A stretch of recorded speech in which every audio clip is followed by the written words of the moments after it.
Սիրելի հարազատներ, իմ կողքին հիմա գտնում եմ մի հրաշալի անձնավորություն, դուք հավանաբար ճանաչում եք ու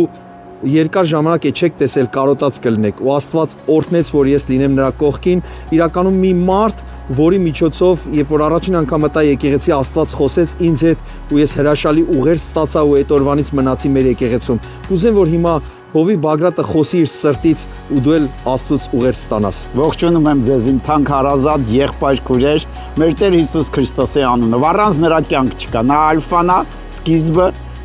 նույնը երեք այսօր ու հավիտյան։ Դավիթ թագավորը ասում է, թեև մահվան շուքից զորով անցնեմ, չեմ վախենա, որովհետև մենակ չեմ, Աստված մեր հայրը, մեր մեջքին կանգնած, մեր Տեր Հիսուս Քրիստոսը հավատարիմ քահանայապետ է։ Համարձակ են գալի, որ շնորհք ստանան, ողորմությունը, երբ կյանքի որ սեզոնին անհրաժեշտ է։ Ես չգիտեմ դու այսօր ինչի միջով ես անցնում, ինչ էտապի մեջ ես քո կյանքի, ինչ սեզոնի, գիտես ամենակարևորը, որ Տեր Հիսուս Քրիստոսը քեզ հետ է անցնում։ Կրակով կանցնես, կրակը չի վառի, ջրերով կանցնես, ջրերը քեզ չեն հեղեղի։ Տերը հավատարիմ է։ Գիտես մարդիկ երբ որ անցնում են ինչ-որ մի բաների միջոցով, նրանք նեղանում են Աստծուց, հանգամանքներից, ոմանք ընկերներից, ոմանք տարբեր տեսակի իրավիճակների մեջ ընկնելով հիասթափվում գնում են, բայց բռնիր Աստծուն։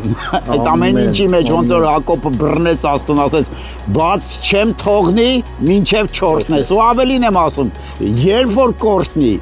բաց չթողես Աստծուն։ Առանց նրա կյանք չկա ու նրա միջոցով ամեն բան նրա շնորհիվ է ու դեպի նա է ու փառք լինի մեր Տիրոջ Հիսուս Քրիստոսի անունը։ Ամեն, ամեն, շնորհակալություն Հովիվ Բագրատ ջան, Տերը օրհնելով օրհնի ձեզ, այսպես միշտ քաջալերող, բարձրացնող, զորավոր մարդ մնաք ու ձեր սերունդներն էլ թող այդպեսին լինեն ու Աստված օրհնի բոլորիդ, շատ շնորհակալ եմ։ Կարոտել եմ բոլորիդ, շատ սիրում եմ, Տիրոջ օրհնությունը ձեզ հետ լինի։ Ամեն։ Ամեն։